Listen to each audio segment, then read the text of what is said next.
All right, welcome to the deep dive. If you've ever thought about doing a pilgrimage, you know that the journey doesn't really end until you walk into Santiago de Compostela. That's the goal. It is. And today, we're going to focus on that final stretch, the last 6 critical legs of the Camino Portuguese, taking you from the border city of Tui right to the cathedral's front door. And it's a great topic because, the Camino Portuguese isn't just some minor route anymore. No, not even. It's arguably the second most important Jacobean route today. Its roots go way back to the 9th century, but it really gained momentum in the Middle Ages. With Portuguese royalty, right? Exactly. Kings like Alfonso II, Manuel I, they basically turned it from just a path into this huge commercial and cultural artery for the whole peninsula. What's so amazing about this final section, though, is how the sources talk about it. It's not just a walk.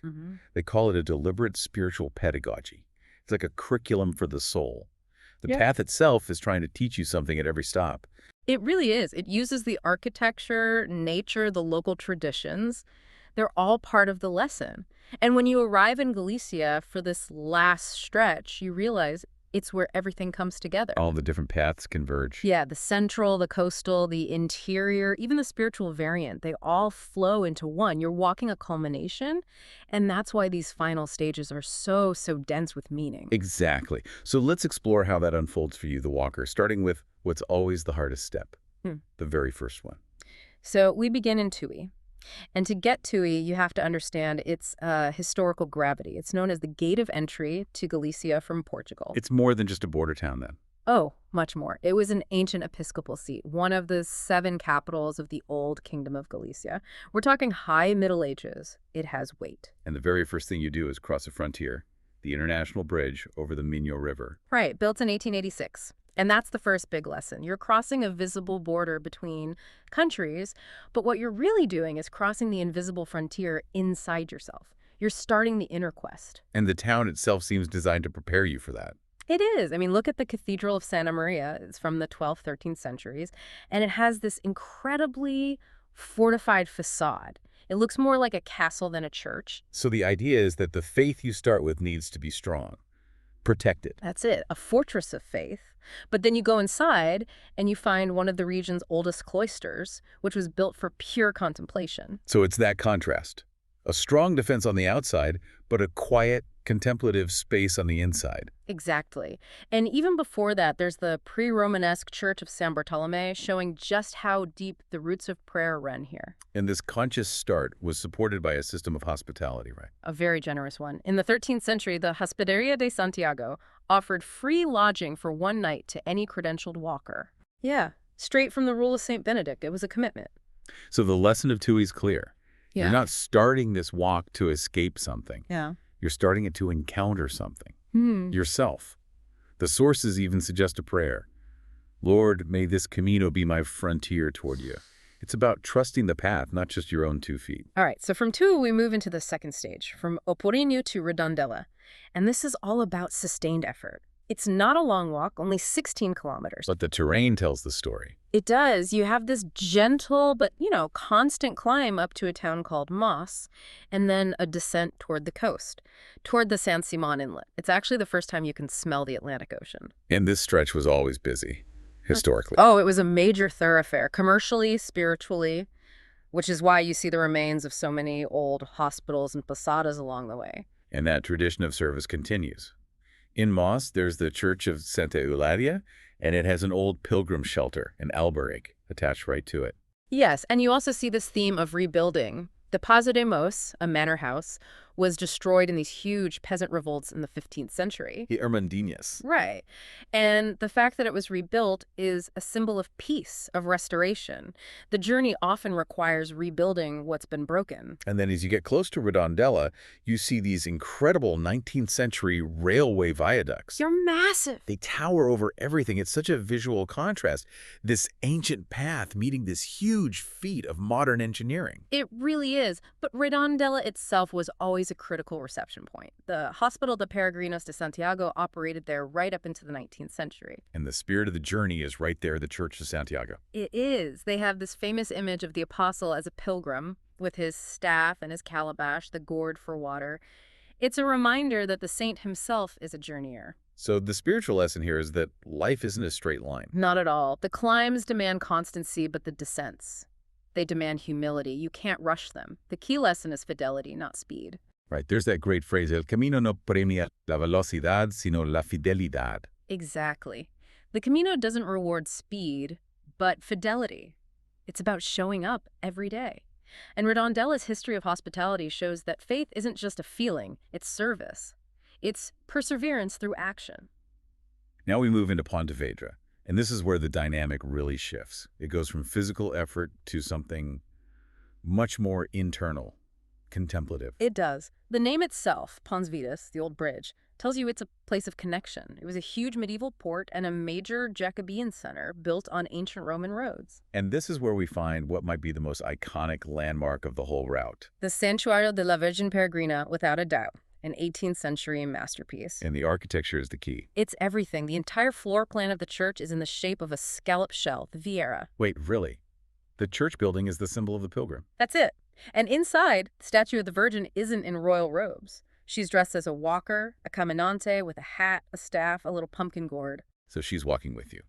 A maternal presence on the path. Precisely. And right there in the church's atrium on the pavement is the official Kilometro Cero of the Portuguese Camino. The countdown begins there. Pontevedra is also just full of stunning sights, like the Basilica de Santa Maria la Mayor. Built by the Sea Guild, the Mariantes. A beautiful fusion of devotion to the sea and to Santiago, and of course the actual old bridge, the Puente del Burgo, that gave the city its name. So if the lesson from Pontevedra is that beauty reflects the spirit, the next stop challenges the pilgrim's momentum. It does. Just a few kilometers north is Santa Maria de Alba, and this is the future site of the Centro Espiritual del Camino Portugués. A place designed for silent, extended stays, 1 to 3 days. Why is that pause so essential right at that point? Because the Camino pushes you to keep moving, always forward. But the soul, it needs stillness to actually process the journey. It's the moment to transition from doing to just being. That's the whole point. You realize the physical work has quieted the external noise, but now you have to learn the hardest lesson of all. You have to stop and actually listen. That's a profound contrast. And now we move into a stage defined by elemental forces, water and then fire. We start with Caldas de Reis, which literally means hot waters of the king, aquae calidi regis. The connection to healing here is ancient. It goes back to Roman baths in the 1st century. So the experience here is physical. It's visceral. Absolutely. At the Las Burgas thermal fountains, the water comes out at over 40 degrees Celsius. It's a direct invitation to wash away your burdens, to purify yourself. And the sources say the water teaches 3 lessons? Yes. Fluidere, purificar, and renacer. To flow, to purify, and to be reborn. So it's about not resisting, letting go of what you've been carrying. It's the ultimate act of surrender before the final push. But then the energy shifts completely when you hit Padrón. If Caldas is water, Padrón is all fire. This is the threshold of the whole Jacobean legend. This is ground zero. The tradition says that after Santiago was martyred, his body was brought here by boat, and his disciples tied the boat to a huge stone. El Padrón, the stone that gives the town its name. And that stone is still there, right under the altar of the Church of Santiago. It's a literal anchor, and it represents the fire of purpose. So it's not destructive fire. No. Yeah. No, it's the inner flame that illuminates you, transforms you, strengthens your resolve for what's next. So if the water at Caldas purifies you, the fire at Padrón transforms you. It's a powerful 1-2 punch. The physical journey was just the prep work. Padrón reminds you that the real mission starts when you get home. And now, the final ascent. 25 kilometers of pure emotional and spiritual culmination. This is where the walker transforms from an exterior pilgrim into an interior disciple. And the emotion builds so gradually. You pass through Iria Flavia, where Santiago supposedly preached. Then a Escravitude, a sanctuary whose staircase symbolizes climbing towards inner freedom. And then, the moment. The climb to Agra dos Monteros. This is the spot. This is where, for the very first time, you see the silhouette of the cathedral's towers on the horizon. I can't even imagine that feeling after walking for weeks. It's overwhelming, and what happens next is so telling. You reach Miladouro, the symbolic Humilidora, the place of humility, where for centuries pilgrims have just fallen to their knees. An automatic gesture of gratitude. Total submission and gratitude. And Santiago de Compostela itself, I mean, it's one of the three great goals of Christendom with Jerusalem and Rome. The old Códice Calixtino called it the place where the sky touches the earth. And the rituals when you arrive are so important. You enter through the incredible Obradoiro facade, which feels like a celestial welcome, but the real connection happens inside. Right. In the Portico de la Gloria, the 12th century masterpiece, there's a tradition. The pilgrim places their hand on the central column, where millions of hands have been before. It's an act of sealing that union with the divine. And the final ritual is the most intimate one, the abrazo al apostol, the embrace of the statue of Santiago. What does that signify? It's really three things. First, gratitude for the journey.